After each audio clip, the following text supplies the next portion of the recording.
Desactivar la cámara. Bueno, buenos días a todos otra vez.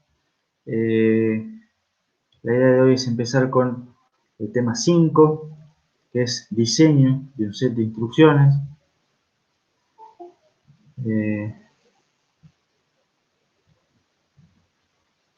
Siempre empezamos con un repaso de los conceptos clave de la clase anterior.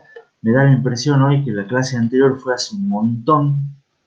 Espero que ustedes hayan tenido la precaución de revisarla ayer o el fin de semana para tener un poquito fresca para lo que vamos a ver hoy. Sin embargo, vamos siempre con el pequeño repaso rápido. ¿Qué es lo que vimos en la clase pasada? Vimos qué es un ISA, qué es la arquitectura del set de instrucciones. Vimos que está compuesta básicamente por 4 partes, que son las celdas de memoria, o sea, cuáles son los lugares donde almacena información la arquitectura del set de instrucciones, cuáles son los formatos de las instrucciones, cuál es el conjunto completo de todas las instrucciones que hacen el set de instrucciones y algunas particularidades adicionales que puede llegar a tener esa arquitectura del set de instrucciones. Vimos que en general todas las máquinas, todos los ISA, tienen 4 tipos de instrucciones, 4 clases, que son instrucciones de movimiento de datos, instrucciones de carga de datos, instrucciones de procesamiento, instrucciones de control del flujo de las instrucciones, o sea, los saltos, y después algunas instrucciones que son misceláneas. Vimos que existen arquitecturas de instrucciones de 3 operandos, de 2 operandos, de 1 operando, de 0 operandos. Vimos un repaso de qué son los modos de direccionamiento, para manejar en forma eficiente a las estructuras de datos. Vimos que usualmente esos modos de direccionamiento requieren una aritmética de direcciones. Y finalmente vimos que se usan mucho los stacks, las pilas, como estructuras de datos para manejo de subrutinas y excepciones. Los stacks pueden ser explícitos o pueden ser implícitos, pero sea como sea, siempre el stack es un método estándar usado para pasaje de parámetros. ¿Alguna duda con respecto a la clase pasada?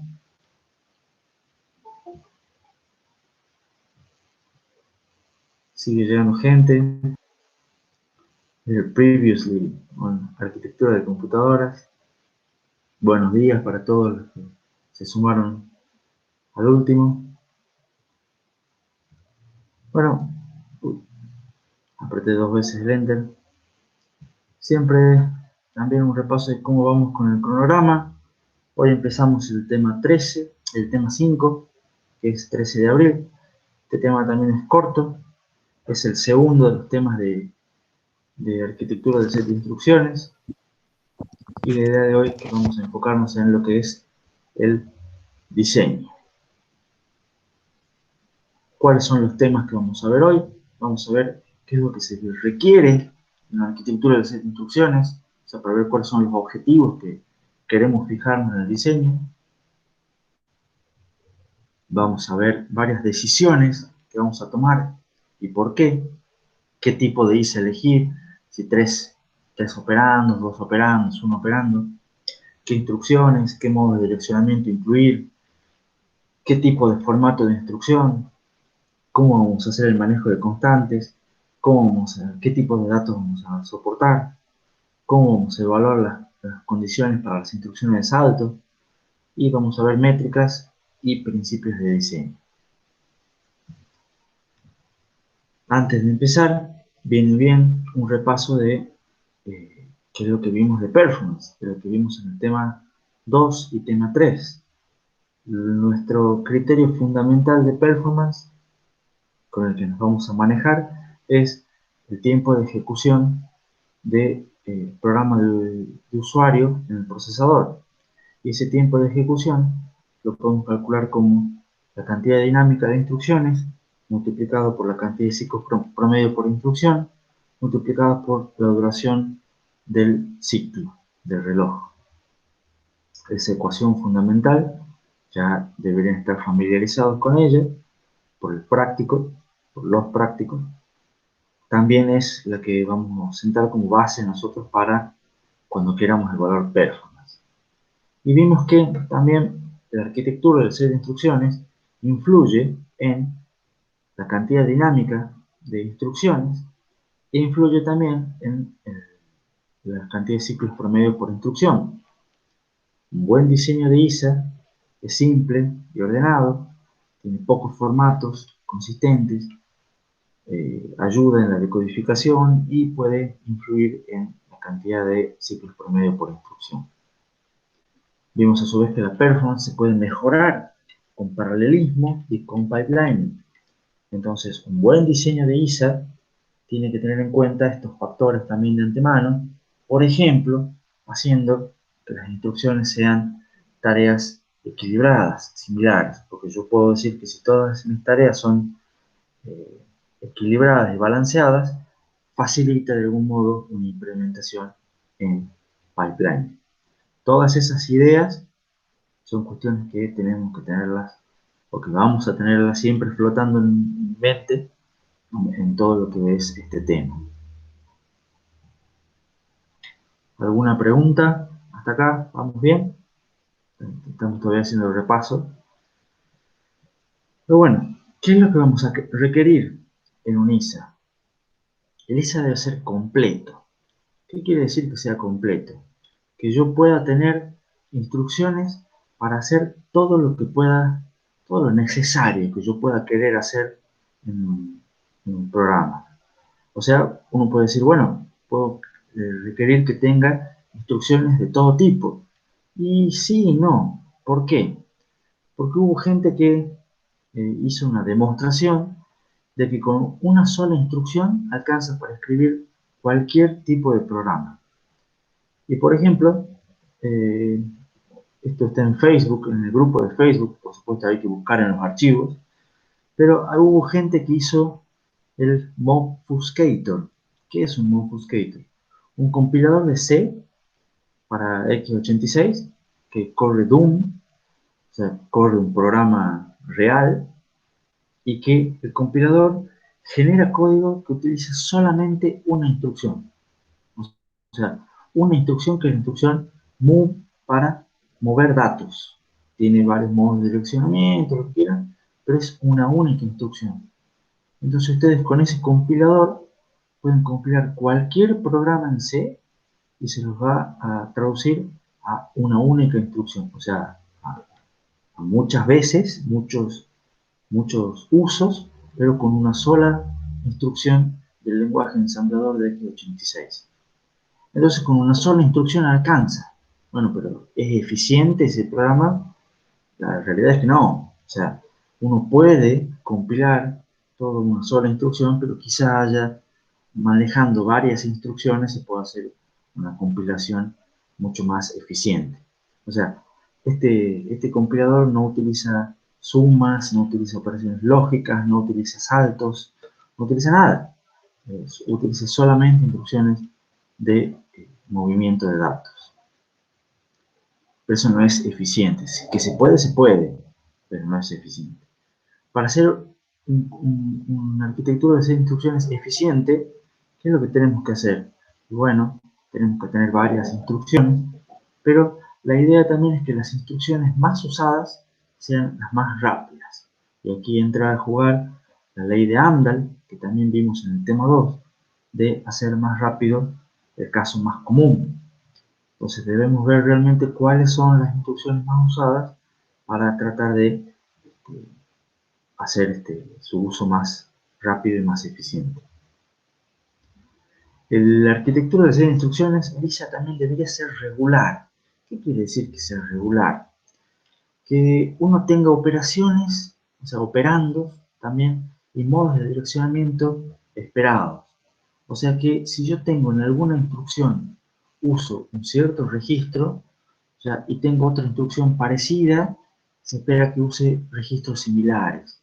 Si yo con una operación puedo utilizar cierto modo de direccionamiento, con una instrucción similar, se espera que yo utilice el mismo modo de direccionamiento. ¿Se entiende? Entonces, de esa manera, uno espera que mismas operaciones se puedan utilizar con los mismos operandos, mismas operaciones tengan los mismos modos de direccionamiento, porque eso hace que el ISA sea regular. Que los formatos sean uniformes, o sea, que los datos siempre estén en el mismo lugar, o en el lugar que yo sepa más o menos dónde encontrar los datos en los formatos de instrucciones, y si es posible, que el formato de instrucción sea fijo, o sea, de longitud fija. Y la idea acá empieza a aparecer un criterio, digamos, de diseño, una idea general, es que la simplicidad favorece la regularidad. Cuanto más simple sea la arquitectura de serie de instrucciones, vamos a ver que es más fácil que sea esto de regular y que esta regularidad que nos da ventajas.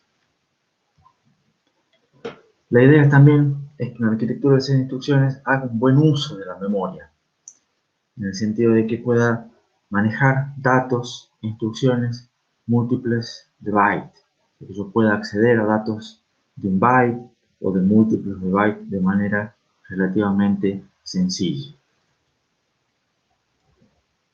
¿Alguna pregunta hasta aquí?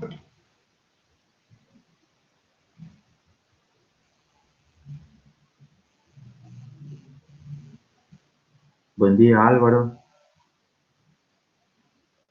Bueno, entonces, vimos en la clase pasada que teníamos varios ISA, de 3 operandos, 2 operandos, 1 operando y 0 operando. Entonces, ¿cómo vamos a ver cuál de esos es mejor o cuál de esos preferimos? Si nosotros quisiéramos elegir, diseñar un ISA, bueno, la primera pregunta sería, ¿cuál de esos tipos de ISA elegimos? Entonces, primero tenemos un ISA que tenga operandos en memoria, por ejemplo. Un ISA que puede ser con 2 operandos o 3 operandos, pero que maneje operandos en memoria. Ahí, por ejemplo, tenemos un ISA que tenga una suma A, B, C, donde guarde, o sea, tome un operando en memoria, B es una dirección de memoria, vaya en memoria, busque esa dirección, busque el valor que tiene ese dato, acceda de vuelta a memoria a la dirección C para obtener el dato que está en esa posición de memoria. Cuando ya tenga acceda 2 veces a memoria para obtener los dos datos, los sumo y el resultado voy y lo guardo en otra posición de memoria que es indicada por la dirección A. Un ISA de ese tipo va a generar un cuello de botella en el acceso a memoria, porque fíjense que para hacer una suma tengo que hacer 3 accesos a memoria. Y a su vez va a generar que las instrucciones sean muy largas. ¿Por qué? Porque tanto acá todos los operandos A, B y C son las 3 direcciones de memoria. Entonces en realidad las direcciones de memoria pueden ser un poco más largas que un operando en un registro. Entonces, o sea, para especificarla, entonces esta instrucción va a ser una instrucción bastante larga y que me va a estar generando un cuello de botella en el acceso a memoria. Entonces puedo optar preferentemente por un ISA que tenga operandos en registros en memoria. Por ejemplo, acá ustedes tienen una instrucción de suma que ya tengo especificado un registro y una dirección. ¿Cómo funcionaría esto? Directamente con esta dirección voy a buscar un dato en memoria. Una vez que obtengo ese dato, lo sumo con el contenido de un registro y guardo el resultado en un registro. Este ya es un ISA con 2 operandos. Tiene una codificación más fácil, porque implica tener solamente una dirección de memoria. Es más corto también la instrucción y probablemente sea más corto la longitud del programa. Tiene el tema que uno de los operandos fuente se sobrescribe. O sea, ustedes ven que R1 es una fuente y a su vez destino, que habíamos dicho en la clase pasada. Pero también tiene un pequeño detalle que este tipo de ISA lleva instrucciones de longitud y duración diferente según los operandos. O sea, acá yo puedo tener dos que sean direcciones de memoria, dos que sean registros, un registro y uno que sea de memoria, como en este caso. Entonces eso va a llevar a longitud de las instrucciones diferentes y probablemente duración diferente. Después tenemos los ISA con operandos en registros. Por ejemplo acá, el clásico que vimos antes, hace una suma de tres registros, o sea, suma dos registros y guarda el resultado en un tercer registro. Esto es más simple porque siempre trabajar con registros es más fácil, facilita el diseño del hardware, pero requiere más instrucciones para un mismo programa. O sea, habíamos comentado la clase pasada que en general este tipo de ISAs con dos operandos suele requerir menos cantidad de instrucciones y es más flexible. Estos ISAs en general requieren más instrucciones para un mismo programa. Ahora, ¿cuál va a ser mejor? ¿Y cuál va a ser el que preferamos nosotros? En general, hoy en día, todas las arquitecturas de serie de instrucciones basadas en registros se terminan imponiendo. O sea, de los tres que vimos en la diapositiva anterior, es mucho mejor casos como el último. ¿Por qué? Principalmente porque algo que vimos en las diapositivas del tema 1 o 2, no me acuerdo, en los números, eso que todo ingeniero debe saber. Al fin de cuentas, los accesos a memoria son lentos, son caros, son costosos. Entonces, cuanto menos veces necesitemos ir a memoria, va a ser mucho más rápido nuestro programa. Va a ser mucho más fácil, digamos, más rápido y más eficiente. Entonces, hoy en día se impone cualquier tipo de arquitectura de series de instrucciones que opere principalmente con registros. Y además tienen otra ventaja, son mucho más fáciles de optimizar por un compilador. Por ejemplo, ustedes tienen una operación que quieran hacer de ese tipo, que no es que sea una locura, en el cual tienen A por B menos C por D menos E por F. Si los datos están en registros, ustedes acá, por ejemplo, las operaciones de multiplicación se pueden hacer en cualquier orden.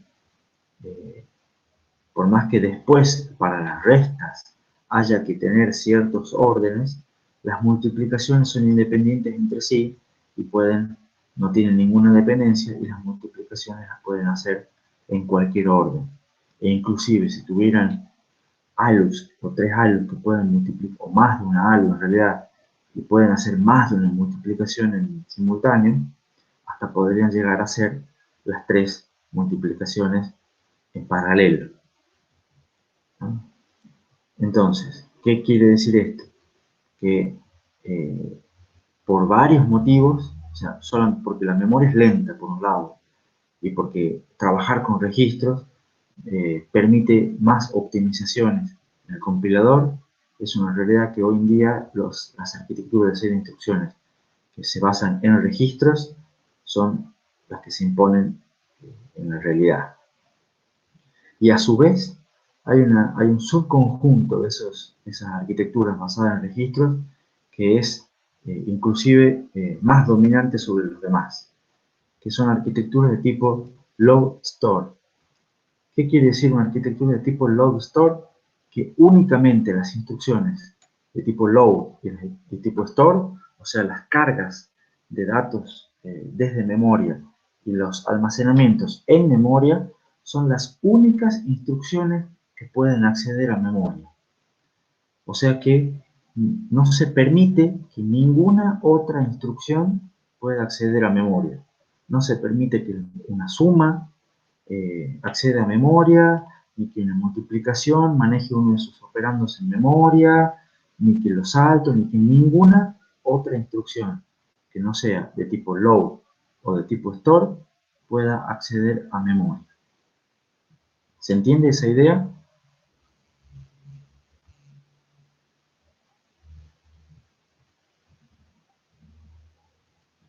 Bueno, y ese tipo de arquitectura tipo load store, es así, tiene esa restricción, digamos, que solamente dos instrucciones pueden acceder a memoria. Eso facilita de algún modo la implementación en un pipeline, porque hace que todas las demás instrucciones no requieran acceder a memoria. Y uno sabe puntualmente que únicamente va a tener dos instrucciones o dos tipos de instrucciones que pueden acceder a memoria, y todas las demás no. Entonces, Augusto tiene una consulta. Ejemplo de una instrucción que no sea load store, y bueno, una suma. Instrucción A. Lo que digo yo acá de arquitectura dominante es, claro, o sea, por ejemplo, también Augusto dice una instrucción que tenga acceso a memoria que no sea load store. Y fíjate, la diapositiva anterior, vos tenías, por ejemplo, acá tenéis la instrucción add, que accedía a uno de sus operandos en memoria. Entonces después dijimos que se prefieren los ISAs con operandos en 3 registros. Pero yo podría hacer que uno de estos 3, por ejemplo, que el tercer operando, pueda acceder a memoria. Entonces que esta suma tome el valor de un registro, un operando en memoria y guarde el resultado en un registro. ¿Se entiende? Eso se podría hacer, porque estamos diseñando el ISA. Pero la idea es que no, que en este caso les cuento que hoy en día se prefieren todos los ISA, la arquitectura de 6 instrucciones, que tengan únicamente, sean de tipo load store, o sea que las únicas instrucciones que acceden a memoria sean instrucciones load, instrucciones store. Todas las demás que nosotros podríamos hacer que accedan a memoria, a la larga no conviene que accedan a memoria. Pero en el fondo es toda una cuestión que es de tecnología. ¿Por qué? Porque el problema principal es este. Los registros son mucho más rápidos que la memoria, ¿no? Ahora, ¿qué pasa si el día de mañana la memoria se vuelve tan rápida como los registros? O sea, la memoria deja de ser una cuestión que es varios órdenes de magnitud lenta y se hace tan rápida como los registros del procesador. En ese sentido, si eso pudiese pasar al día de mañana, capaz que estas consideraciones que les estoy dando yo, de que se imponen los ISA basados en el registro, se impone la arquitectura de tipo load store, y capaz que deje de valer, o sea, deje de ser una cuestión dominante, y otros ISA con menos operandos u otros tipos de arquitecturas y de instrucciones pasen a tomar mucha más relevancia. ¿Está clara la idea de esta diapositiva?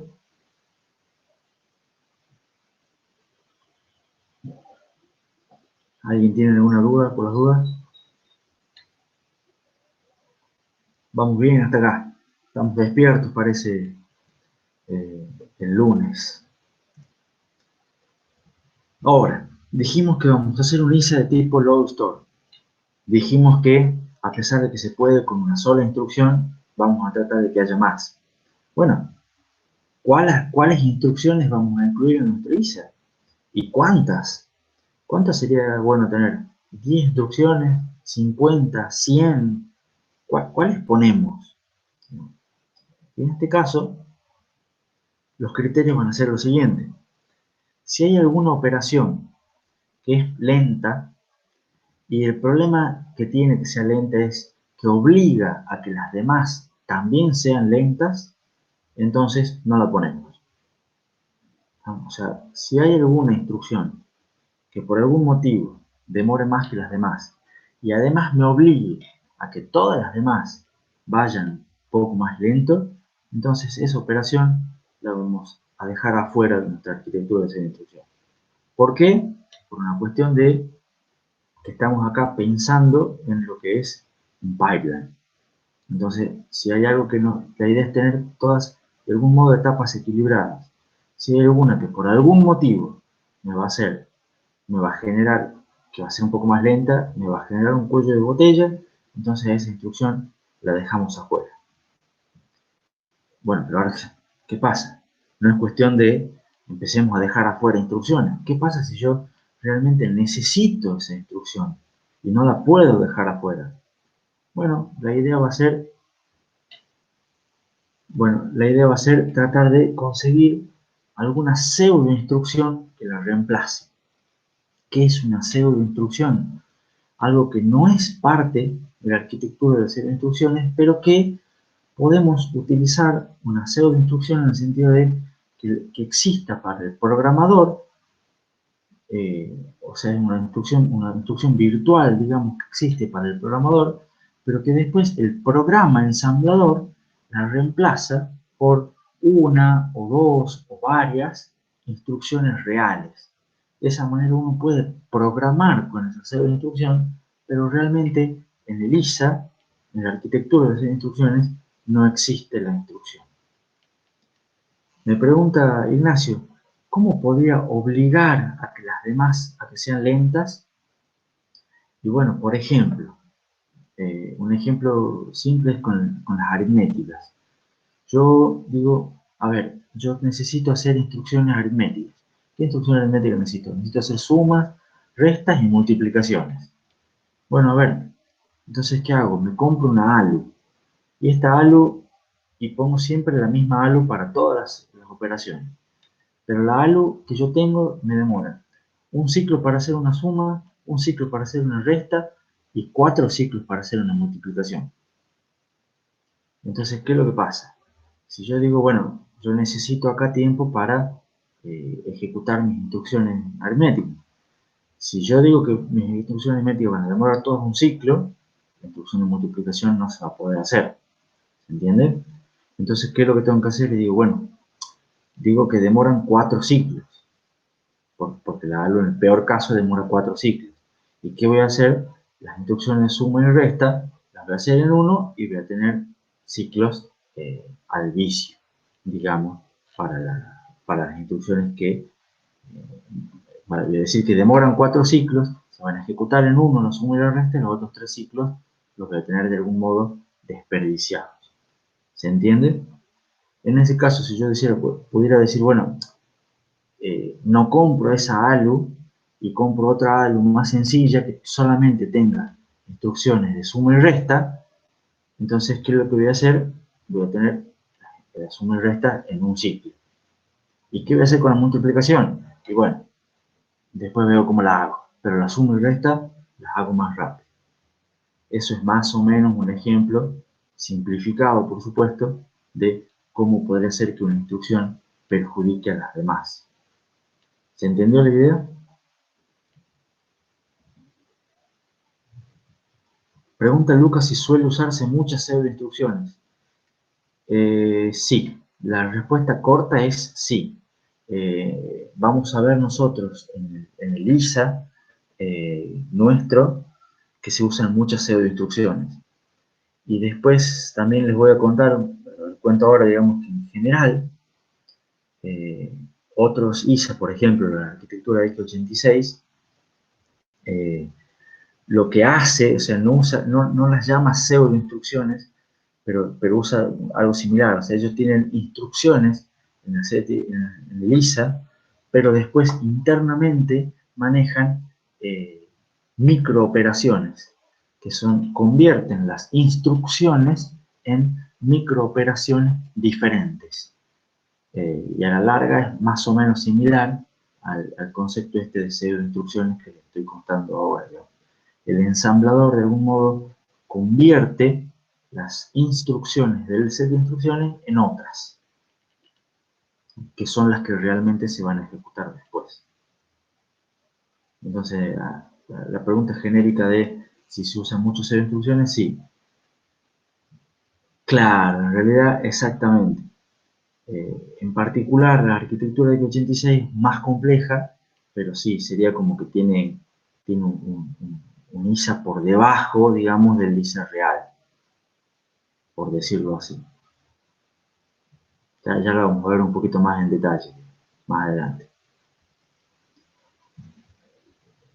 Entonces, otra idea fundamental de criterio de diseño es, bueno, miramos, o sea, realmente veamos, comparemos en varios programas, utilicemos varios benchmarks, tratemos de ver con los compiladores cuáles son las instrucciones más usadas y miramos realmente cuáles son las instrucciones que tenemos que tener sí o sí en nuestra ISA y cuáles podemos dejar afuera. Por supuesto, siempre considerando frecuencia dinámica, o sea, no las que se pueden escribir en el programa, sino las que realmente se ejecutan. Y bueno, después de hacer varias mediciones, uno puede generar una tabla como la siguiente, en las cuales vemos que tenemos, esto es un ranking de, están ordenadas las 10 instrucciones que más se usan, y esto es considerando siempre, se hicieron estadísticas, digamos, con varios compiladores, varios programas, y sacaron todas las métricas y lograron obtener esta tabla de más o menos cuáles son las instrucciones que más se usan en general de las distintas arquitecturas de instrucciones. Y bueno, esta tabla tiene varias observaciones. Primero, fíjense más o menos cuáles son las instrucciones. Primero, siempre hay instrucciones de tipo load, de carga de datos de memoria. Son las más usadas con aproximadamente un 22% promedio. O sea, usted dice que el 22% de las instrucciones que yo uso en muchos programas son instrucciones de carga de datos de memoria. Estos son saltos condicionales, estas son instrucciones de comparación, almacenamiento en memoria, sumas, una AND, lógica, restas, movimientos entre registros, llamados a subrutina y retorno a subrutina. Esas son más o menos las 10 más usadas. Ahora, fíjense el primer detalle. Solamente las 10 instrucciones más usadas cubren el 96% de los casos. La suma de esto da 96. ¿Qué quiere decir esto? Lo pongamos en perspectiva. El 96% de las instrucciones que ejecuto en casi cualquier programa viene a parar a ser una de estas 10. ¿No?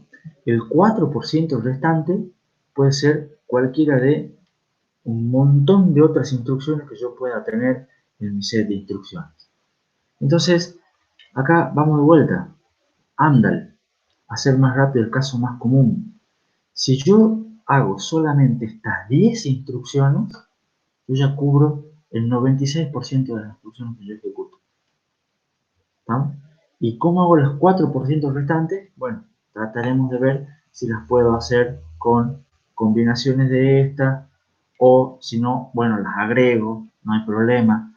Pero si yo me tuviera que enfocar en hacer eficientes y hacer rápidas la mayor cantidad de instrucciones, ¿cuáles son las que yo me voy a enfocar? Estas 10. Estas 10 que da la casualidad que también son instrucciones simples. O sea, yo acá no tengo multiplicaciones, no tengo raíz cuadrada, no tengo instrucciones complejas o cargas múltiples de instrucción. Son instrucciones relativamente sencillas, relativamente simples.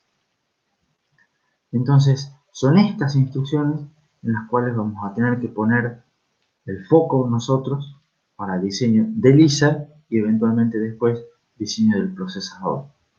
Por supuesto, esta tabla fue hecha con un ISA que tenía varias instrucciones distintas y tenía varias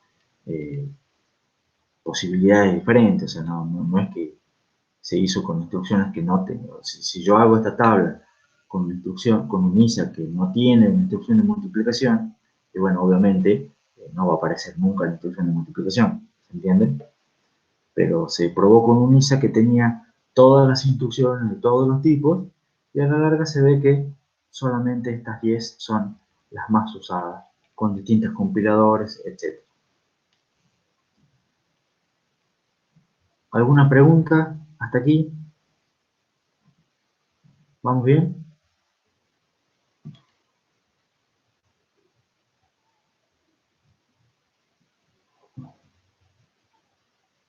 Bueno, parece que vamos bien. Ahora, ¿cuáles modos de direccionamiento utilizar? De vuelta, vimos, yo les conté y les dije que ustedes vieron en sistemas con micro que, por ejemplo, Thumb2 tiene más de 10 modos de direccionamiento. Y de vuelta, ustedes probablemente no se acuerden de los 10, pero de vuelta, ¿con cuáles querríamos tener nosotros? ¿Cuáles son los modos de direccionamiento esperados o los deseados o los más útiles? O mejor pongamos todos. ¿Qué opinan? ¿Es mejor tener más modos de direccionamiento, menos modos de direccionamiento? De vuelta, como criterio, lo que podemos hacer es medir. Veamos realmente, de vuelta, cuáles serían los modos de direccionamiento. Pongamos en una máquina que tenga muchos modos de direccionamiento, ejecutemos varios programas, varios compiladores y veamos realmente cuáles son los modos de direccionamiento más usados. Y de vuelta podemos establecer esta tablita en las cuales están los modos de direccionamiento, un modo de direccionamiento indexado con desplazamiento, lo deben haber visto, en el cual el acceso a memoria se genera mediante un indexamiento entre una base más un desplazamiento. El desplazamiento suele venir como una constante.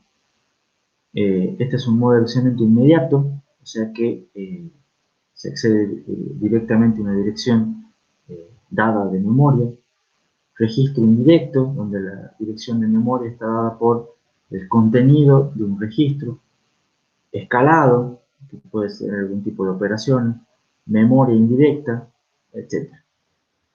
La idea es que, de vuelta, podemos ver que en promedio, esto es cuánto se usa como mínimo, esto es una tabla máxima, esto es una columna promedio. Si sumamos estos tres, los tres de arriba, con solamente 3 modos de direccionamiento, cubrimos el 88% de los casos. O sea, para todas las instrucciones, el 88% de las veces usan únicamente 3 modos de direccionamiento. Entonces, básicamente, podría ser que eligiendo esos 3 modos y tratando de optimizar nuestro ISA para esos 3 modos de direccionamiento, ya cubrimos el 88% de los casos, la mayoría de los casos. Nuevamente, midamos y tratemos de hacer más rápido el caso más común. Ahora, otra pregunta. ¿Qué tipo de formato de instrucciones elegir? En general hay 2 tipos de formatos de instrucción. ¿Se acuerdan que era el formato de instrucción? Cómo especificábamos el código de operación y los operandos. Hay formatos de instrucción que son de longitud fija o de longitud variable. Cuando los formatos son de longitud fija, todos los formatos tienen la misma longitud. O sea, yo digo, todas mis instrucciones van a tener, por ejemplo, 32 bits. Y idealmente, la idea es que los campos sean similares y estén puestos más o menos en lugares de la misma manera en todos los formatos. Cuando los formatos son de longitud variable, depende, digamos, de la cantidad de operandos y de su modo de direccionamiento. Entonces yo acá voy a tener en un formato de longitud fija, todas las instrucciones tienen la misma longitud. O sea, una instrucción de suma y una instrucción de carga de memoria, todas van a tener 32 bits, por ejemplo, o la longitud fija que yo define. En cambio, en un formato de longitud variable, según la cantidad de operandos y según el modo de direccionamiento, va a ser la distinta cantidad de la longitud de las instrucciones. Y puede haber instrucciones que tengan un tamaño que sean más bien cortas y otras instrucciones que sean más largas. En general, en estos formatos de longitud variable, el objetivo es minimizar el tamaño del programa. Acá todas tienen la misma longitud. En cambio acá, algunas instrucciones que pueden ser más cortas son más cortas y las que tienen que ser más largas son más largas. Por ejemplo, el ISA de x86 tiene instrucciones que varían entre 1 byte y 15 bytes. O sea, la instrucción más corta es una instrucción que tiene 1 byte de longitud, 8 bits. La instrucción más larga tiene 15 bytes de longitud. Con estas, todas son fijas. Entonces, a nosotros, ¿qué nos interesa? ¿Cuál sería nuestro objetivo de diseño? Y nuestro objetivo de diseño, a ver, ¿algunos se animan? ¿Cómo querríamos nosotros que sea nuestro ISA? Álvaro esboza un tímido tiempo y Augusto dice alta performance. En general, nosotros sí, por eso puse una diapositiva al principio, nosotros queremos performance. Performance, power o price, digamos, son nuestros 3P. Power y price, en principio, ahora no tienen mucho que ver hasta ahora, entonces nuestro objetivo es performance. Entonces, si nuestro objetivo es performance, en general los formatos de longitud fija tienen algunas ventajas. Tienen en general mejor performance, porque son más simples y son más regulares. Claro, por ejemplo, Juan dice, un formato de longitud variable puede desequilibrar las tareas, exactamente. Que sean todas fijas va a ser más, lo que dice acá, más simple y más regularidad, va a facilitar el poder hacer un pipeline. El hecho de que sean todas iguales, todas simples, son ideas que tenemos que tratar de mantener y respetar. Pero sin embargo, los formatos de longitud fija también tienen algunas desventajas. Tienen una menor densidad de código, que es lo que mencionaba recién en la diapositiva anterior. Implica que se necesitan más instrucciones para hacer la misma tarea y eso puede influir en la cantidad dinámica de instrucciones. Así que, ojo el piojo. Y también tienen una menor posibilidad de ampliación. ¿Por qué? Porque si yo tengo un formato de longitud fija, ya sea con la cantidad de bits que yo quiera, bueno, si yo empiezo a agregar instrucciones y agregar instrucciones y agregar instrucciones, y bueno, en algún momento se me van a acabar los bits, porque la cantidad de bits es fija, ¿entienden? Entonces, significa que tienen una menor posibilidad de ampliación. Yo no puedo hacer lo que yo quiera y lo que se me dé la gana con un formato de instrucciones de longitud fija. Entonces, en general, lo que hoy en día se está prefiriendo es una solución intermedia. Se prefiere longitud fija, pero no tan fija. O sea, está mal, pero no tan mal. En el sentido de, hacemos longitud fija, pero que tenga dos longitudes fijas. O sea, se permite este tamaño o este tamaño. Y no más. O sea, no me voy al extremo de x86 de entre 1 y 17 bytes. O sea, se usan, por ejemplo, instrucciones de 32 bits y de 16 bits. O sea, manejo instrucciones de 2 bytes o de 4 bytes. No hay más opción. ¿Se entiende? Entonces, esa idea intenta obtener las ventajas de ambos esquemas. O sea, es de longitud fija, en el sentido de que son solamente dos tamaños. O sea, no es que sea un único tamaño, sino que puede estar entre dos, pero al ser dos ya obtengo cierta flexibilidad, cierta variante para a veces uso uno y a veces uso el otro. Eso es algo que, por ejemplo, maneja ARM. Ustedes lo vieron con FAM2. Hay instrucciones que tenían 16 bits y algunas, en general la mayoría eran instrucciones de 32 bits.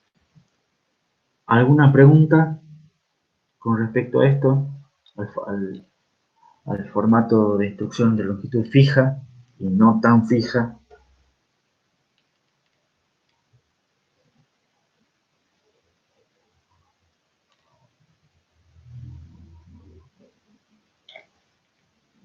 Bueno, o vamos bien, o, o todos han bajado el volumen de la computadora, o lo que tengan, y están disfrutando de una buena siesta capaz. Otra pregunta, otra decisión que tenemos que hacer a la hora de decidir ELISA es, bueno, ¿qué tamaño de constantes manejamos? Y tiene que ver con lo que dijimos hace un rato. Si vamos a elegir un formato de longitud fija o más o menos fija, bueno, ¿cómo vamos a manejar nuestras constantes? Y de vuelta, el criterio importante, veamos realmente en distintos programas qué tipo de constantes se usan. Y en general, midiendo, comparando en varios benchmarks, podemos ver que cuando se usan las constantes para los desplazamientos, o sea, para los desplazamientos dentro del módulo de direccionamiento indexado con desplazamiento, en general las constantes son chicas. Solamente el 1% es más de 16 bits. O sea, cuando hacemos desplazamientos, siempre los desplazamientos son constantes pequeñas. O sea, que por lo menos con 8 bits, con 16 bits, me alcanza. Y vemos también que en general para constantes, el 60% de las veces me alcanza con 8 bits. Y el 80% de las veces me alcanza con 16 bits. Entonces vemos que en general no hacen falta constantes muy grandes. Pero vemos acá que de todas maneras esto es 80%. ¿Qué hacemos con las constantes más grandes? Y bueno, o sea, a veces se las usa, necesito yo una constante más grande. ¿Qué hacemos? Hacemos un formato más ancho, hacemos un formato de instrucción más grande y la respuesta tiene que ser no. Tratamos de mantenernos con nuestros formatos fijos y la idea es tratemos de utilizar alguna combinación de instrucciones. De vuelta, tratemos de hacer más rápido el caso más común. Nos quedamos en este 80%, en este 99% y los que son fuera de ese caso, bueno, ya vemos cómo lo hacemos con pseudo instrucciones o con alguna otra cosa. Pero tratemos de que nuestra ISA se priorice en el caso más común. Después vemos qué hacemos con las constantes más grandes. Pero de alguna solución va a haber que dar. La idea de vuelta es no castigar a todos, porque un formato más ancho va a implicar eh, hacer más grande todos los formatos y va a implicar que todas las instrucciones sean más grandes. Entonces no castiguemos a todos por un caso que es minoría. Otra cosa que se observó bastante al hacer mediciones en programas es que se usa mucho, pero mucho realmente, la constante cero. O sea, muchas veces, cuando ustedes tienen que especificar constantes en los programas, muchas veces la constante es la constante cero. Entonces, aparece una idea. Esto a alguien se le ocurrió, che, en vez de hacer que nuestras instrucciones uno pueda especificar una constante, si esa constante muchas veces que la voy a usar es la constante cero, directamente hagamos que tengamos un registro de los que se pueda acceder, de los registros que maneje, digamos, las instrucciones, que ese registro sea siempre cero, que esté directamente cableado a masa. Entonces, cada vez que yo quiero acceder a la constante cero, no hace falta especificar un cero en cualquier cantidad de bits, tengo un registro ya de 32 bits que está cableado a cero. Entonces especifico un registro y de esa manera tengo una constante de 32 bits igual a cero que la uso mucho. ¿Qué gano? Eficiencia, porque ya tengo siempre disponible la constante 0 de 32 bits. ¿Qué pierdo? Bueno, un registro. O sea, yo voy a decir que tengo n registros y en realidad voy a tener n-1. A la larga, si tengo muchos registros, capaz que no sea tan grave. Me pregunta Lucas si lo mismo se hace con la constante 1 y con un par de constantes más. Y nosotros tenemos que decidir, estamos ahora en diseño, y la idea es que, por lo menos las mediciones que hasta ahora nosotros vimos, es que con el registro 0, con la constante 0, se utiliza muchísimo ese. La constante 1, y capaz que ya no tantas veces, pero eventualmente si medimos y vemos que la constante 1 también se utiliza mucho, podemos hacer lo mismo con algunas otras constantes. Lo que es bueno que se queden de idea acá es esta palabra clave, midiendo. Ustedes pueden especificar, decir, a ver, yo sé que para el ISA que yo voy a utilizar, voy a necesitar siempre tales constantes. Bueno, si esas constantes son muy utilizadas, capaz que te convenga agregarlas de algún modo a tu arquitectura de set de instrucciones. Claro, Juan plantea, por eso se pone que el RB igual a 0, todo eso, exactamente. O sea, ustedes ya vieron, o sea, ya les trabajamos, porque el ARM también tiene que el registro 0 vale 0, es una idea bastante peor. ¿De dónde? Y se usa bastante en varios ISAs. ¿De dónde viene? De medir en varios programas una constante muy utilizada es la constante 0.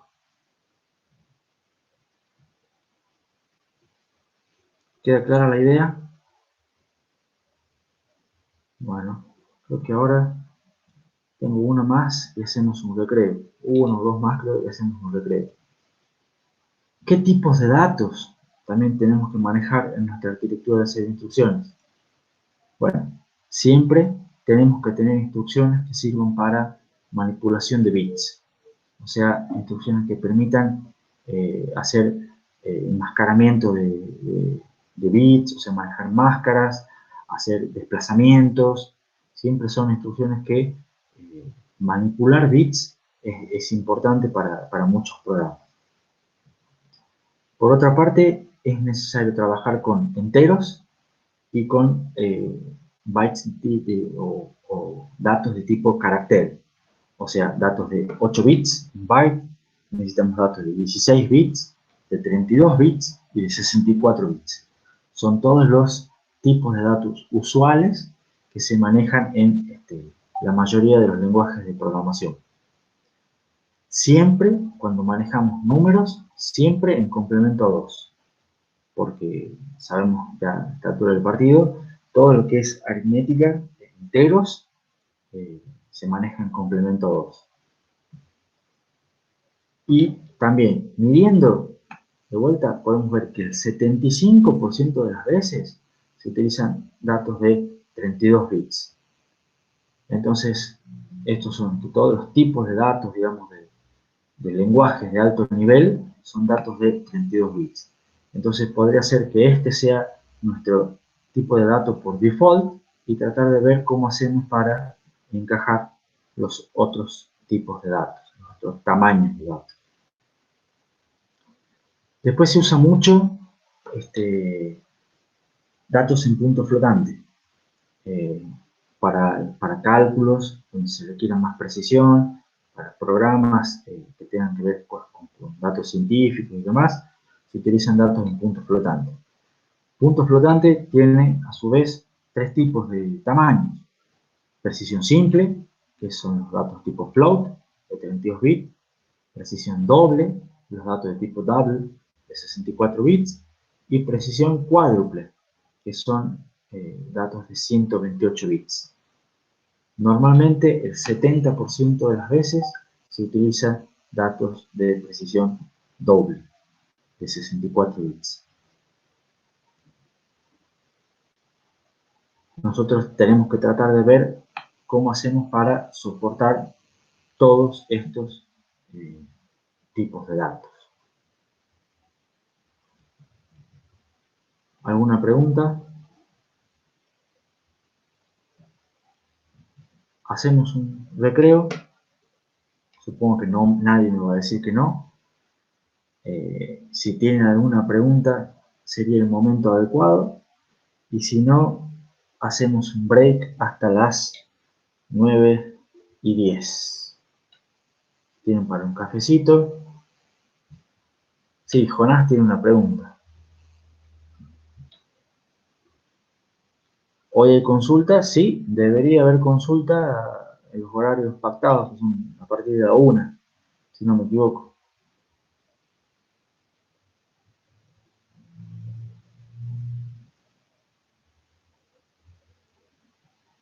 Ah, porque tienen un... Bueno, eso, no sé si está Erika acá, yo me fijo, por las dudas. Ah, está Erika. Hola Erika, buen día. Eh, en teoría los martes también hay consulta, ¿o no? ¿Nos están dando consulta los martes? ¿Sí? ¿A qué hora tienen el práctico de telecomunicaciones?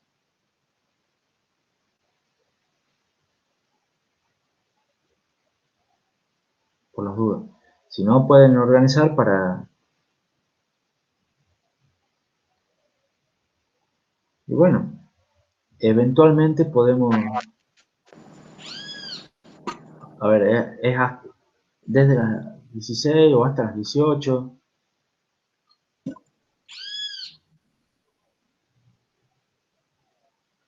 Bueno, averigüen bien el horario del práctico de telecomunicaciones. Ah, De lo todos, suben a las 18. al margen de que no abramos una sala de videoconferencia, qué sé yo, pueden mandar mails. Hay muchas personas que me están mandando mails desde hace varios días con consultas y en general nos vamos entendiendo bien, así que es una buena idea. Bueno, pero de todas maneras parece que la duda inicial está medio resuelta, porque acá dicen María de los Ángeles y Juan que pusieron en el Face hace poquito que el práctico de telecomunicaciones, de FT, es a las 18. Entonces, tranquilamente eh, podemos mantener la misma consulta en los mismos horarios. Si es Claro, que quieren, por supuesto, hacer consultas. ¿Ya? claro.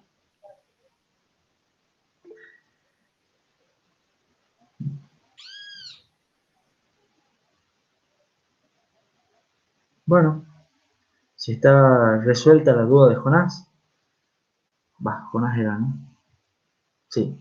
Este, hacemos el break y nos vemos en unos minutitos.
Bueno, yo estoy listo.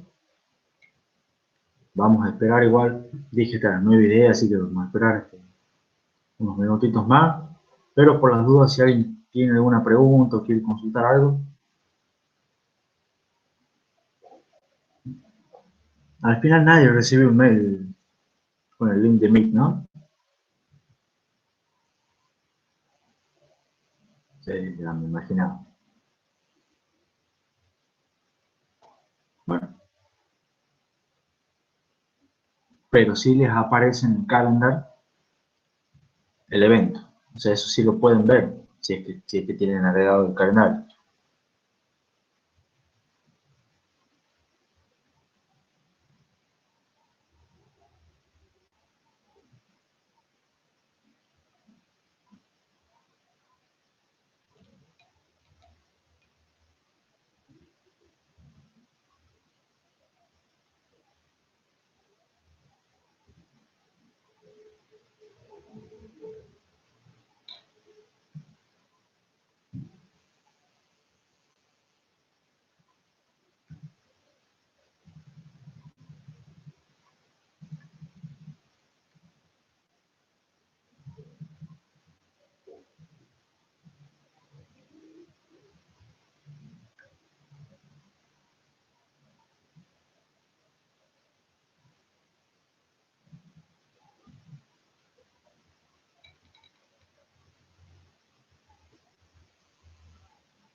Bueno, estamos todos. Arrancamos de vuelta. Em, Lucas tenía una pregunta, recién la veo. Dijo que por lo general, dice Lucas que yo dije que por lo general se manejaban instrucciones de 16 o de 32 bits. No se manejan de 64. Bueno, está bien. Yo di el ejemplo de 16 o 32 bits en el sentido de mostrar, digamos, que un formato de instrucciones puede ser de un tamaño u otro. O sea, en general se manejan así dos tamaños. No es que no se manejan de 64 bits. Sí hay otros ISAs más grandes y también no se manejan de 64 bits, plantea si son los ISAs. Vamos a ver que no necesariamente, cuando hablamos de 32 bits y 64 bits, hablamos en cierto modo a nivel sistema operativo, no solamente del tamaño de las instrucciones que maneja, sino más que mal el direccionamiento a memoria, el tamaño de las direcciones a memoria. Y a veces nosotros en general se puede tener ISAs de 32 bits con direcciones de memoria de 64 bits y de alguna manera la vas manejando. Pero, pero sí, se puede de los dos. No es que necesariamente los formatos son de 16 o 32, sino que yo dije 16 o 32 por decir, por nombrar dos tamaños. ¿Estamos? Eso es lo que planteé. Pero no está relacionado con lo de los sistemas operativos, pero no es exactamente lo mismo. Más adelante en el transcurso del curso lo vamos a ir viendo. Bueno, como siempre cuando volvemos al recreo, cómo hacemos un repaso del cronograma, cómo seguimos. La idea es hoy ver el tema 5 no nos falta mucho, así que probablemente sí lo terminamos. El miércoles vamos a tener clase y vamos a empezar con el tema 6. El miércoles también tienen el práctico a las 13, donde rinden el práctico 2 y se publicará a la tarde el enunciado de la guía del práctico 3. El práctico 3 incluye temas 4 y 5, o sea, que es el que terminamos de ver hoy, o sea que estamos bastante bien coordinados con la práctica. Y después el viernes también vamos a tener clase y terminaríamos el tema 6. De vuelta, ¿alguna pregunta con respecto al cronograma? Esta semana va a ser un poquito más intensa, pero por lo menos seguimos online. Eso ya es una pequeña confirmación. Esta semana y la semana que viene vamos a seguir con las clases online. Bueno, volviendo al tema de diseño de ISA, ¿qué es lo que tenemos que hacer para diseñar un ISO? ¿Qué criterios tener en cuenta para diseñar nuestra arquitectura de set de instrucciones? ¿Cómo hacemos acá para evaluar las condiciones? Una opción para evaluar las condiciones es utilizar los códigos de condición, los flags, que hablábamos en clases anteriores, que alguien me preguntaba si todos los procesadores tenían flags. Y es una técnica, una de las opciones que hay para evaluar las condiciones, porque sabemos que una de las instrucciones más usadas eran saltos condicionales. Entonces, cuando tenemos flags, los flags se los conoce usualmente como códigos de condición, condition codes en inglés. Y la idea es que normalmente son las instrucciones aritméticas suelen setear los flags, los códigos de condición, y después las instrucciones de salto condicional son las que evalúan los códigos de condición.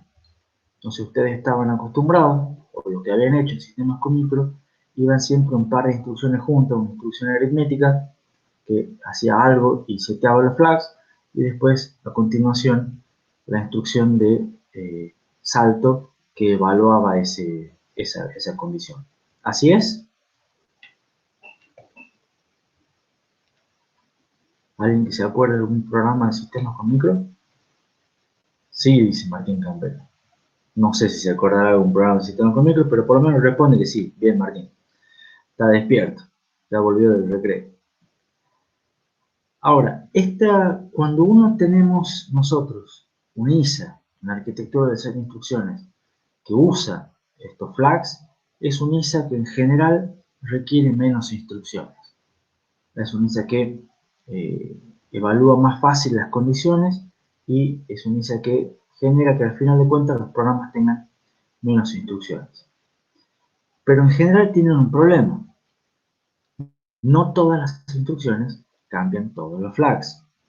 Entonces uno tiene que estar revisando qué instrucción me cambia el flag y qué instrucción puedo poner, o si tengo que poner en el salto, si puedo poner alguna en el medio, o cosas así por el estilo.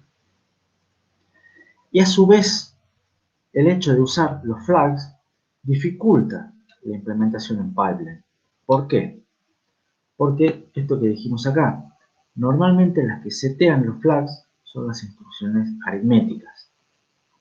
Y normalmente las que evalúan los flags son las instrucciones de salto. ¿Cuándo setean las instrucciones aritméticas los flags?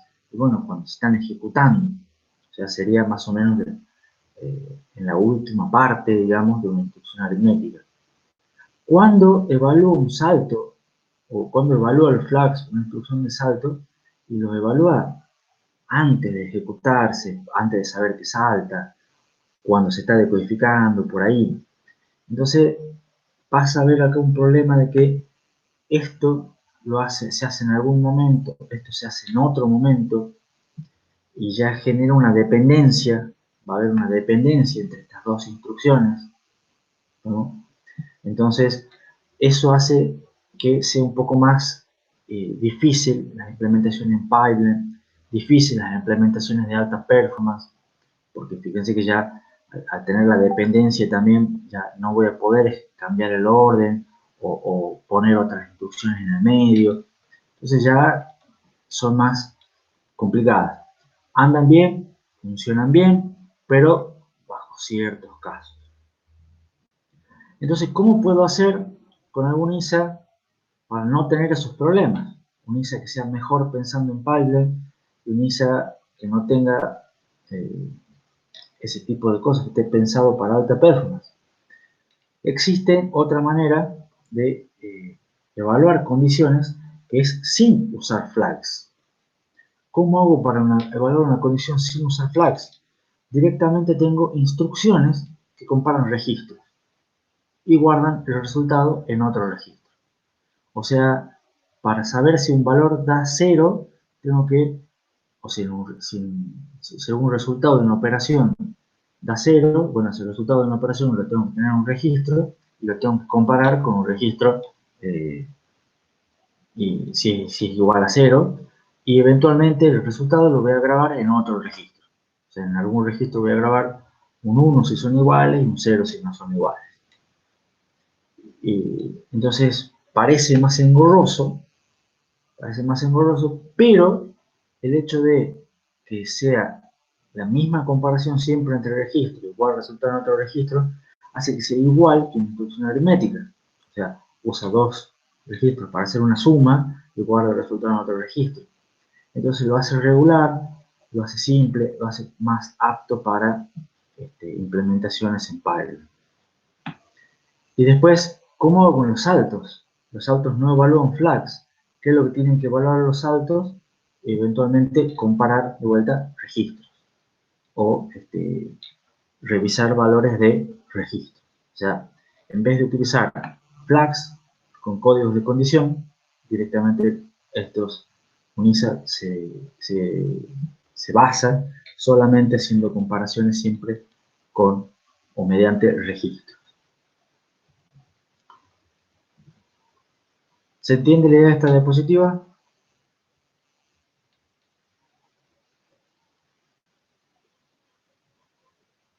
Y de vuelta está siempre la disyuntiva un poco de qué es lo que buscamos nosotros. Si uno va a buscar performance, capaz que sea conveniente este tipo de artículo de instrucciones. Si uno va a buscar otras cosas que no sean performance, entonces está todo bien con usar los flags. De hecho, en el Cortex no es, el Cortex tenía flags porque la alta performance, digamos, no es una característica de un microcontrolador. Un microcontrolador busca tiene otras funciones, entonces busca tiene otras métricas, de las cuales, por supuesto, yo quiero que ande lo más rápido posible, pero no se compara con una supercomputadora. ¿Se entiende? Una desventaja de 5 condiciones que usa el registro para eso, pregunta Lucas en el chat. Sí, una desventaja podría ser que usa registros, o sea, va a requerir más registros, va a requerir usar más registros. Otra desventaja podría ser que requiere más instrucciones, porque tenés que, por un lado, hacer la operación y después, por otro lado, comparar para ver si te da igual a 0 o cosas así por el estilo. En cambio, vos, en las instrucciones con código de condición, vos directamente la instrucción aritmética, suponete la suma, ya te seteaba el flag. Entonces vos podés tener una suma y un salto. En cambio acá eventualmente tendrás que tener la suma, una instrucción de comparación y después el salto. Entonces te genera más instrucciones también.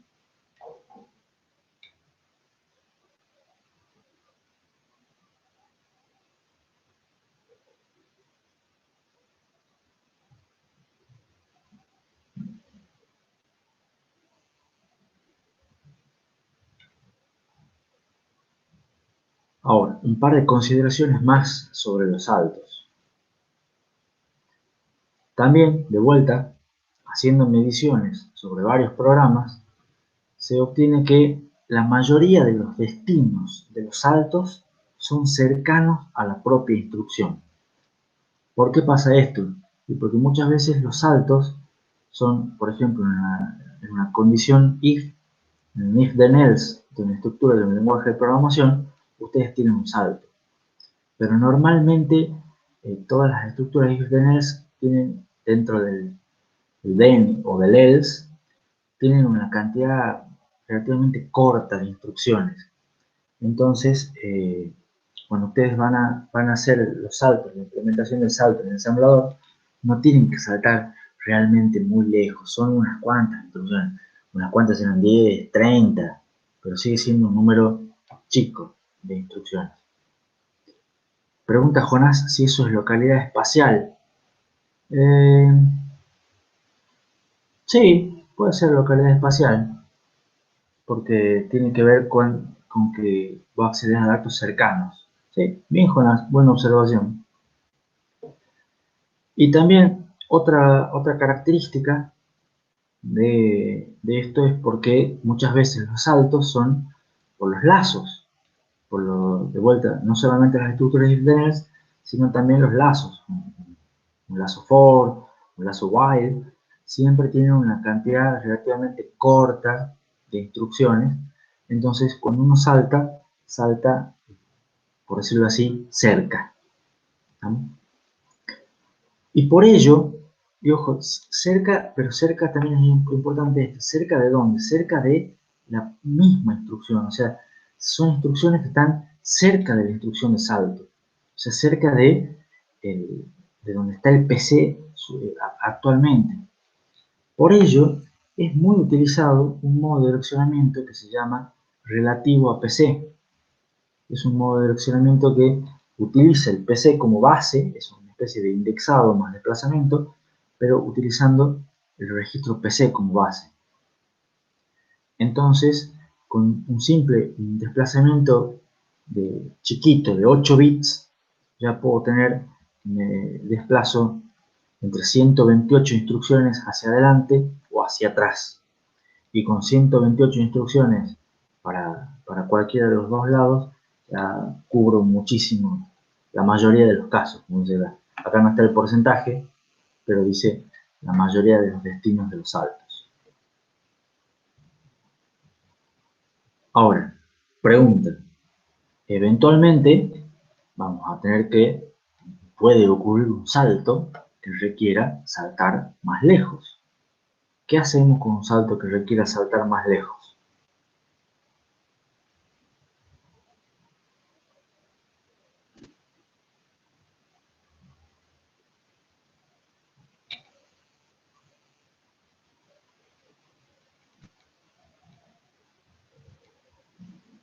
Martín plantea una instrucción más, Ignacio plantea una instrucción nueva, y en general Franco plantea, lo hacemos en más pasos. Exactamente, utilizamos más o menos la misma idea o el mismo criterio que dijimos con las constantes más grandes. O sea, dijimos, no tratemos de no perjudicar a la mayoría por culpa de la minoría. Entonces, ¿qué hacemos cuando queremos hacer un salto más largo? ¿Hacemos un salto con la constante más grande? No. ¿Hacemos otra cosa? No. ¿Qué es lo que conviene? Hacer algún modo, una serie de instrucción o hacer algo que salte 2 veces, lo que se llama. Hacemos un salto intermedio, a donde tenemos otra instrucción de salto que salta un poco más lejos, por decirlo así. Eso a veces, esos saltos dobles, los saltos bien largos, se los conoce dentro de la jerga de arquitectura de computadoras como saltos trampolín. O sea, uno va, salta cortito a algún lugar donde ahí tiene un trampolín que lo hace saltar más lejos, digamos. Pero la idea es más o menos de vuelta un criterio similar al que usamos con las constantes. Tratemos de siempre focalizarnos en el caso más común y vemos cómo manejamos el resto. Otra estadística también sobre los saltos es que, en general, en programas de enteros, el salto condicional por igual y por distinto es por lejos el más usado. O sea, los saltos condicionales, hay muchas condiciones posibles de evaluar. Por ejemplo, si es igual, si es mayor o igual, si es menor o igual, etcétera, etcétera. Las condiciones estadísticamente, y dice acá por lejos, no tengo el número, pero seguro que es las más usadas son las que son salto condicional por si es igual o por si es distinto, que es, digamos, la negación del igual. Entonces, esos saltos condicionales, nosotros son los que vamos a poner el foco, vamos a hacer que se ejecuten más rápido. Vamos a tratar de enfatizar los saltos condicionales por igualdad o por distinto, más que si por mayor o igual, por menor o igual, etc. ¿Alguna pregunta más con respecto a los saltos?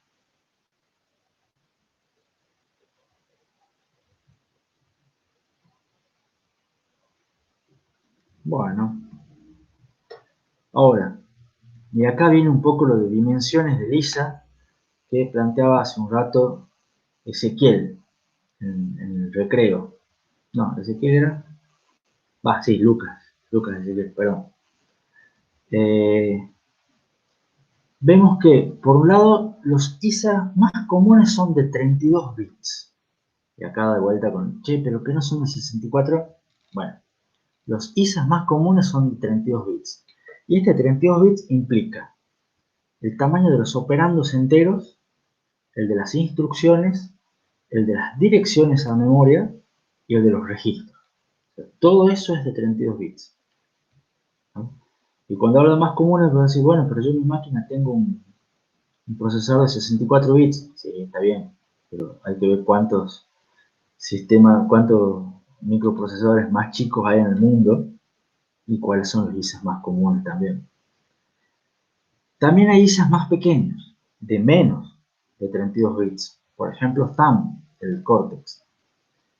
Pero internamente, en general, suelen tener muchas cosas de 32 bits. ¿Por qué? Porque muchas veces los tipos de datos se trabaja con 32 bits como unidad más chica. Entonces, por más que sean ISAs más pequeños, se maneja internamente con tamaños de registro y otras cosas con 32 bits. O directamente lo que hacen es una mezcla entre 16 y 32 bits, como Thumb2, que es el ISA que vieron en sistemas con micro. También hay ISAs de 64 bits, que son los más recientes, que expanden todos los tamaños que les mencioné anteriormente, donde está puntero, los tamaños de los operandos, de las instrucciones, de las direcciones de memoria y de los registros, los expanden a 64 bits. ¿Y por qué pongo entre comillas recientes?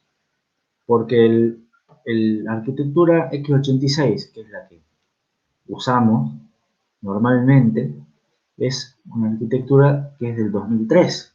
Les conté que la hizo en el año 2003 AMD. Entonces es una arquitectura que todavía no tiene 20 años.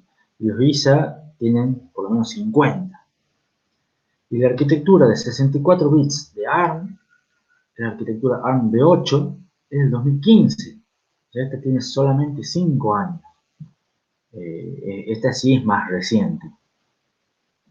Entonces, las arquitecturas de 64 bits, digamos que son nuevitas son los New Kids on the Block dentro de ISA.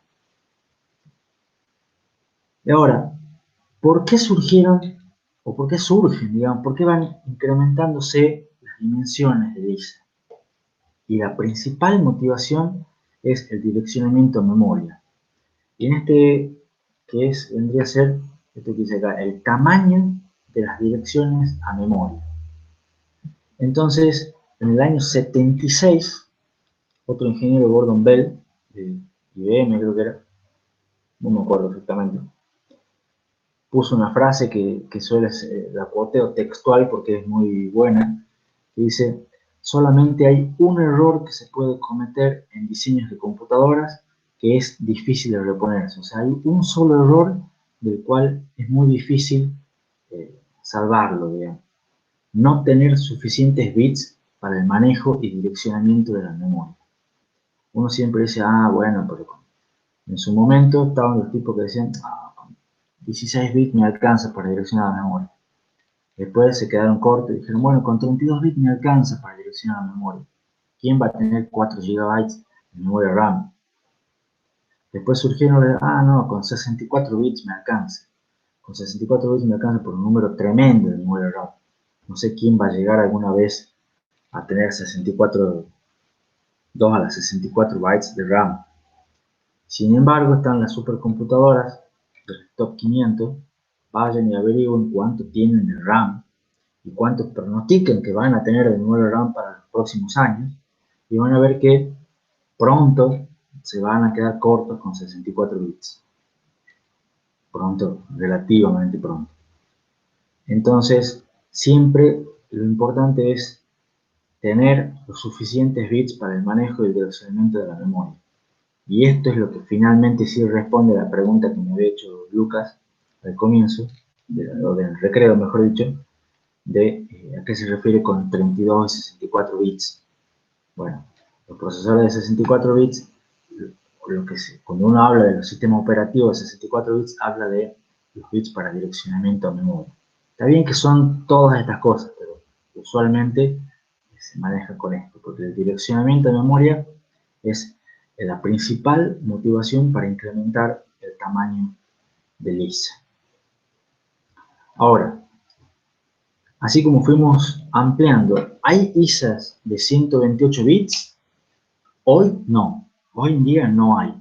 Sin embargo, prontamente, dentro de unos cuantos años, es probable que empiecen a aparecer algunos ISAs de 128 bits. O sea, te tienen que tener en mente que esto se va moviendo y ya saben, o sea, les acabo de decir por qué.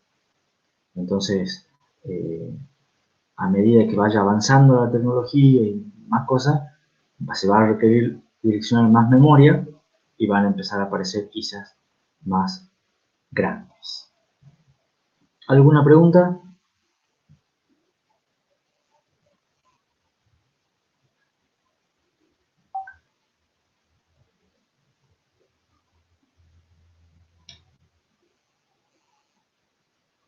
Bueno, gracias Franco y Martín por responder. Siempre cuando los silencios son muy largos pienso que estoy hablando solo en mi casa.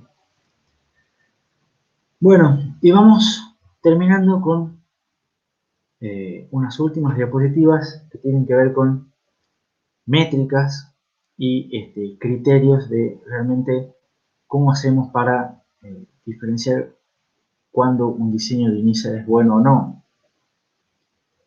Vimos en general casi todas las preguntas que les iba haciendo yo, que les iba formulando en el tema a modo de pregunta, qué hacemos con los constantes, qué hacemos con los saltos, qué hacemos con los formatos, etc. Siempre les mostré, les quise enfatizar lo que es la importancia de identificar y medir variables. Siempre decimos, uy, ¿qué modos de direccionamientos ponemos?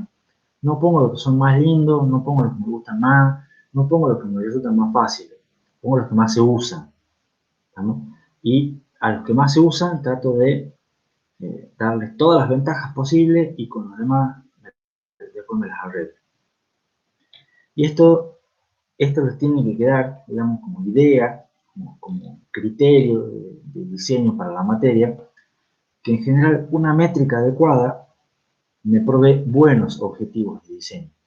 Si yo me hago una métrica cuantitativa más que cualitativa, ¿y por qué una métrica cuantitativa? Porque en el fondo somos ingenieros. Entonces nosotros queremos tratar de medir para optimizar, para mejorar.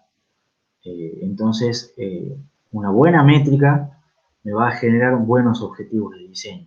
Entonces, si ustedes repasan después todas las diapositivas que vimos de hoy, van a ver que cada pregunta que yo hago tiene una medición, tiene un énfasis y tiene un resultado que dice, voy a hacer esto, voy a hacer esto, voy a hacer esto, voy a hacer esto. Y te ha justificado por qué se lo va a hacer. Y eso, en general, le sirve para todas los ámbitos de su actividad ingenieril. Y está la frase esa que es medio conocida, no es mía, pero que es popular, digamos, de que no se puede mejorar lo que no se puede medir. Entonces, si queremos mejorar algo, tenemos que empezar midiendo las variables. Por otro lado, también vimos que los procesadores para computadoras de escritorio, notebooks, servidores, celulares, sistemas embebidos y todos los tipos de computadoras que vimos al principio, los procesadores son esencialmente distintos. Entonces, no todos necesariamente deberían querer tener el mismo ISA, que de hecho yo también les conté que no lo tienen, pero, ¿por qué deberían tener el mismo ISA? Además de que son distintos, tienen distintos requerimientos de performance, de consumo de energía y de costo, que son estas 3P. Entonces, realmente, ¿cuál es la métrica importante? Yo muchos de los criterios que les dije ahora lo hicimos en base a performance, pero si yo quiero un procesador para un celular, no es solo performance. ¿Vamos? Entonces, no es sola la única métrica que tengo que tener en cuenta. E inclusive, también pasa que en un sistema embebido uno conoce exactamente el código a ejecutar. O sea, cuando ustedes están haciendo un sistema embebido específico para, no sé, abrir puertas del aula, del laboratorio, ustedes saben qué código le van a poner, porque ustedes lo escriben en el código, saben que ese sistema no va a hacer ninguna otra función más que abrir puertas. Entonces, ustedes específicamente podrían seleccionar qué características de ISA quieren poner. Entonces, yo esta instrucción la uso mucho en este caso, entonces voy a tratar de hacer particular esa instrucción, voy a tratar de mejorar esa instrucción, voy a tratar de hacer mejorar su ejecución, o como lo que hablamos recién, yo utilizo mucho la constante 1, entonces directamente agrego un registro que esté cableado con la constante 1 y, y soluciones alternativas. Entonces, cuando ustedes tengan así un sistema embebido muy específico, que ustedes puedan conocer, ustedes ya pueden tener los criterios de, bueno, en base a esto, qué características de la arquitectura de las instrucciones me interesaría a mí que tenga, digamos. ¿Se entiende la idea? Jonás dice en el chat que siempre depende del contexto del problema. Claro, depende del contexto. En general, yo les hablé de performance, pero tienen que tener en cuenta eh, todas las otras cosas que vamos viendo también. De todas maneras, veamos métricas. ¿Cómo sabemos si un diseño de NISA es bueno o no? O sea, si un diseño de NISA es bueno o no, porque el NISA va a ser bueno o no. Entonces, ¿cuál será una métrica apropiada? ¿Cuánto ocupa, o sea, qué tamaño ocupa el programa en memoria?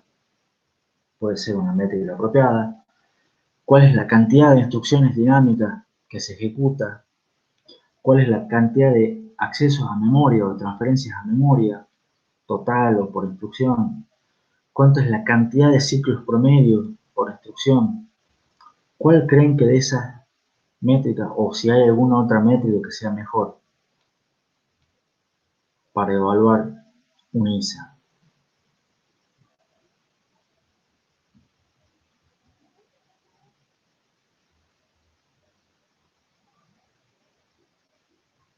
Lucas se juega valiente y dice, accesos a memoria, esa será una buena métrica. ¿Qué opina el resto?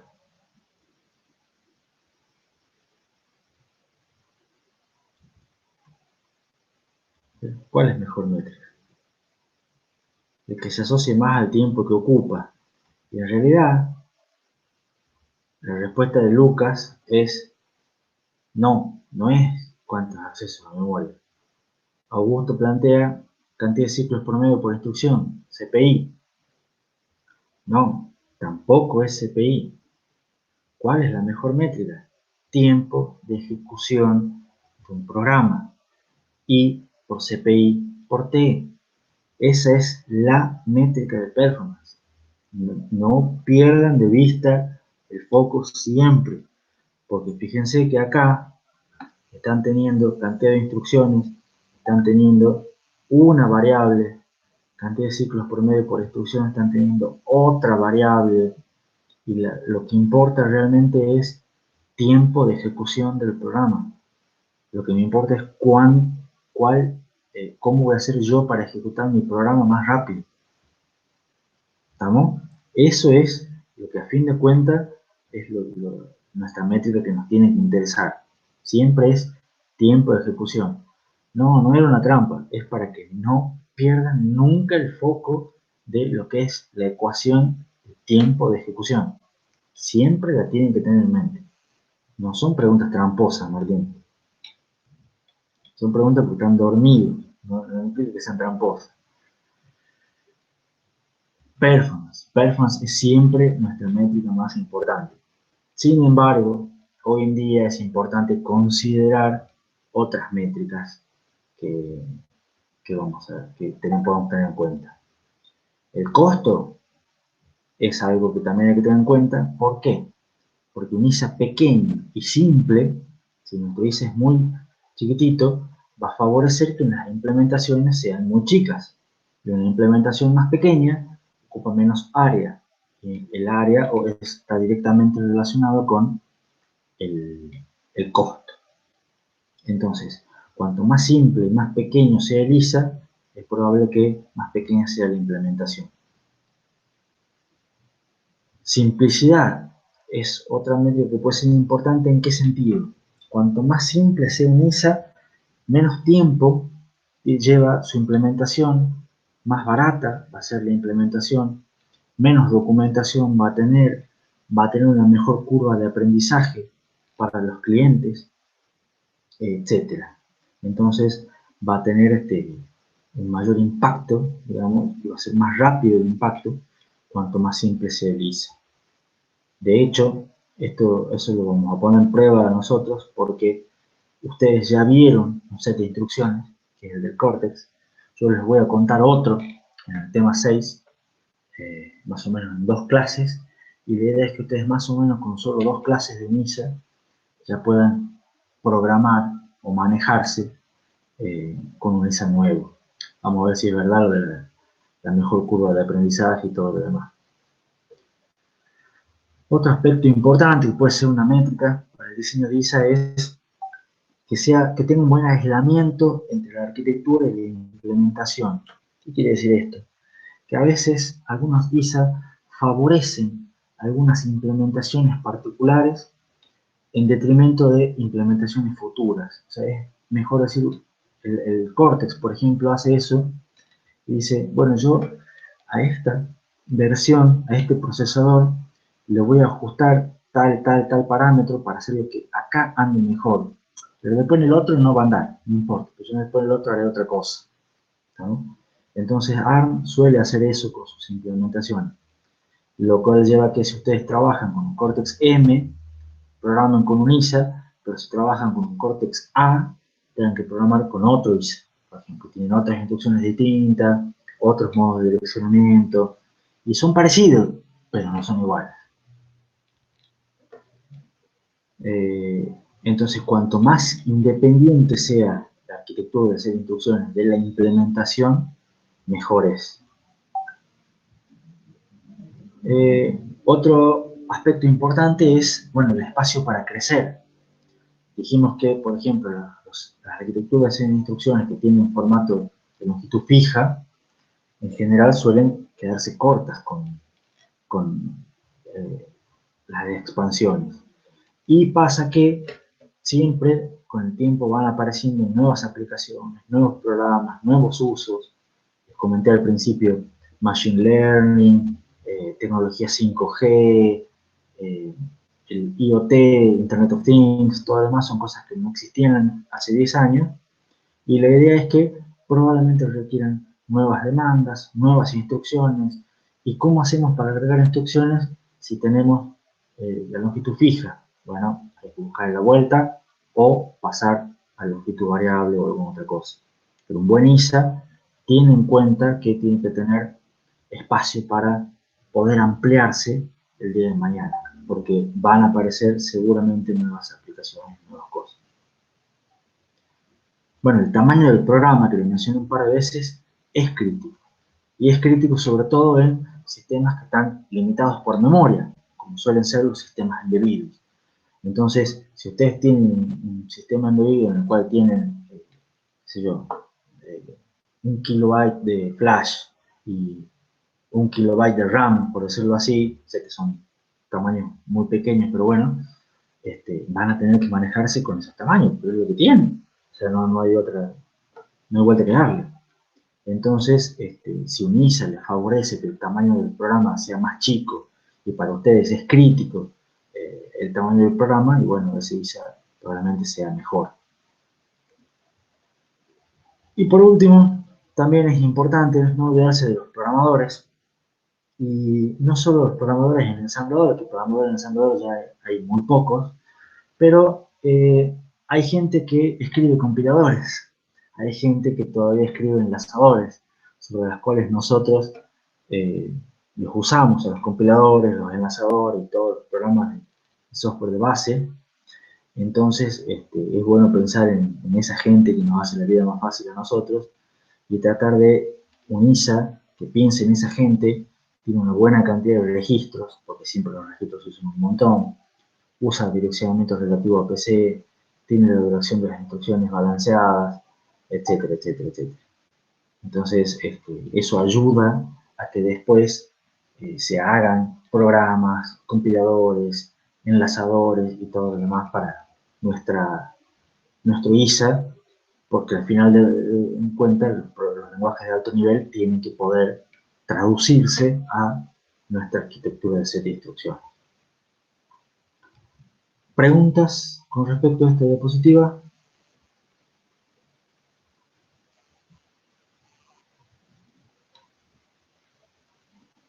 Bueno, entonces, ¿qué vamos viendo como principios de diseño? Por un lado, la simplicidad favorece la regularidad. La regularidad trae ventajas y, y en general esas ventajas vienen de la mano con hacer las cosas más simples. Esto va también cuando ustedes tengan que resolver ejercicios de parcial. Si hay una solución simple y una solución muy dada vuelta, es muy probable que la simple sea la más correcta. No quiere decir que siempre, digo, es muy probable, pero la simplicidad siempre es algo bien visto, digamos. Después está el otro principio, que es hacer más rápido el caso más común. Entonces, siempre veamos cuál es el caso más común, tratemos de evitar cuellos de botella, apliquemos la ley de Amdahl y tratemos de favorecer los casos más comunes, y los casos que pasan a ser excepcionales, después vemos cómo los hacemos. Tratemos de no perjudicar a la mayoría por casos minoría.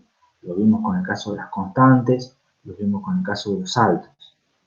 Tratemos siempre de mantener lo mismo de arriba, tratar de beneficiar siempre a la mayoría.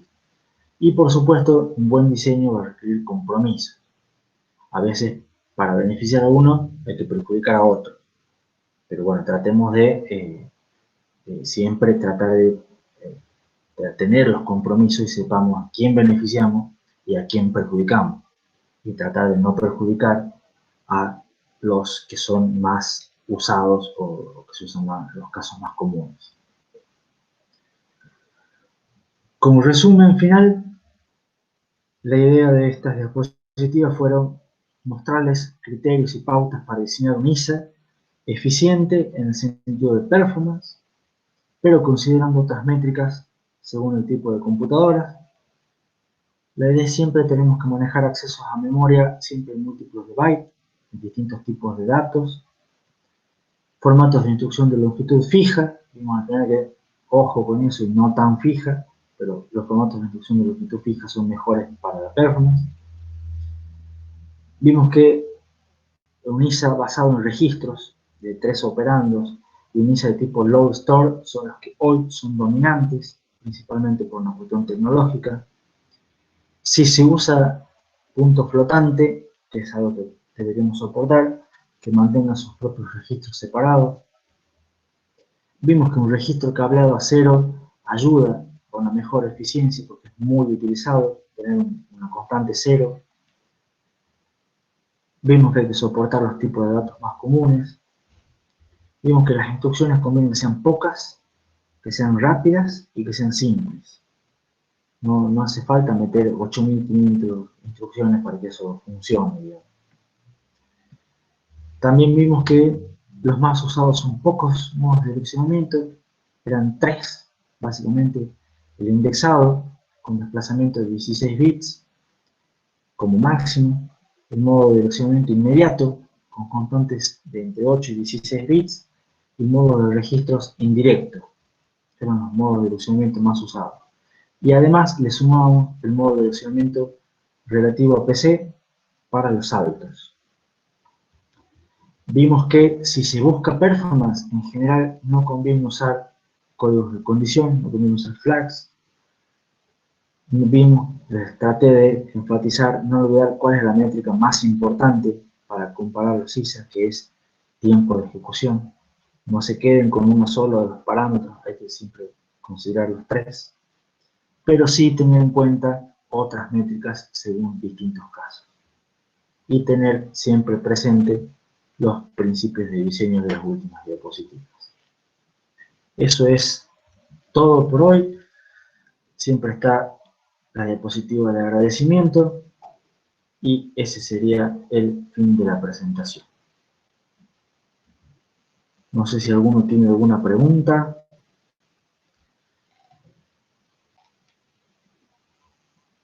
Sí, Jonás tiene una pregunta. Voy a volver a activar la cámara. Un procesador de 32 bits. Si querés podés activar el micrófono también y decirlo. Un procesador de 32 bits en general tiene 2 a la 32, es la cantidad de direcciones de memoria que puede manejar. Sí, así es. Con 32 bits, si las direcciones de memoria son de 32 bits, puede direccionar hasta 4 GB de memoria. Exactamente, gigabytes de memoria, porque el direccionamiento es de bytes.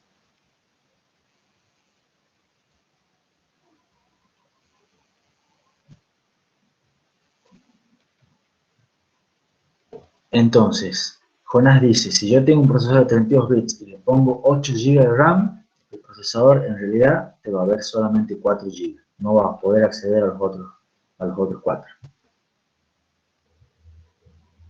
Exactamente. Hay 4 que no funcionan y 4 tirados. Por eso desde hace varios años los procesadores son de 64 bits.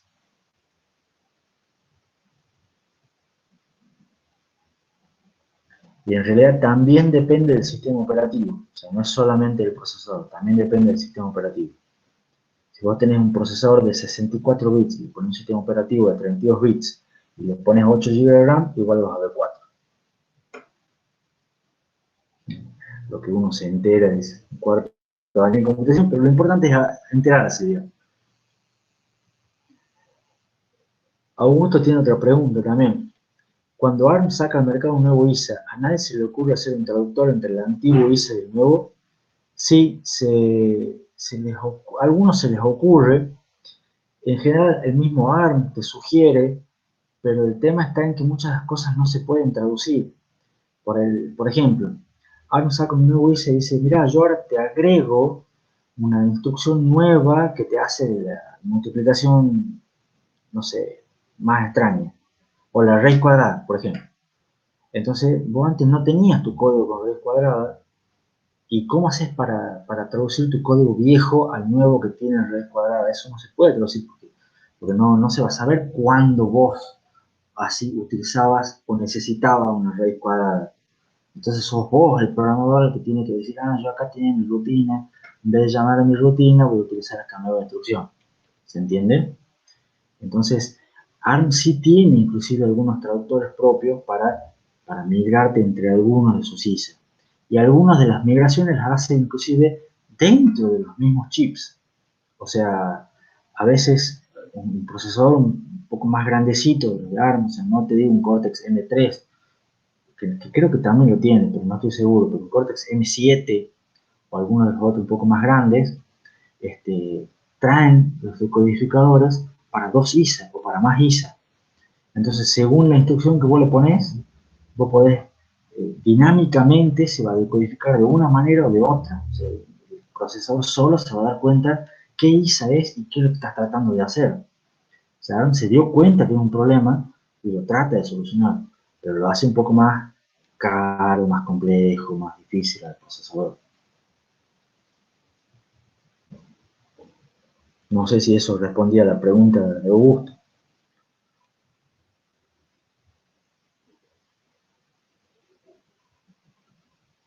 ARM en particular tiene muchos ISA, muchas arquitecturas de hacer instrucciones dando vueltas, digamos. Tiene varias versiones, entonces es complejo, digamos. Sí, otra duda, Augusto.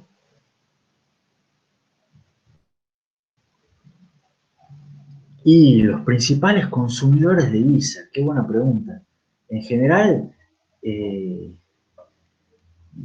digamos, te diría que los principales consumidores de ISA hoy en día son los escritores de compiladores, pero todos los que programan con sistemas embebidos también, que a la larga usan algún compilador o algo, también lo usan.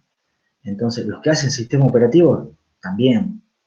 Entonces, si vos haces algo para Linux, o trabajás en Microsoft, o los que hacen base de datos, las grandes empresas que trabajan con software de bajo nivel, todas trabajan con cuestiones de ISA. Me refiero a, qué sé yo, Western Digital, eh, todos los que hacen componentes, todos esos a la larga trabajan con cosas a bajo nivel y consumen de ISA. Entonces, todos los principales consumidores son todas las grandes empresas que producen dispositivos, todos los que producen motherboards, todos los que producen procesadores, pensar en todos los procesadores, en todos los motherboards posibles, todos los que hacen sistemas operativos, todos los que hacen compiladores, todos los que hacen base de datos, todos a la larga trabajan como consumidores de las arquitecturas del set de instrucciones.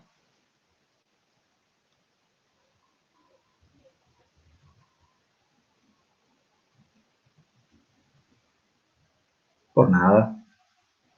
¿Alguna otra pregunta?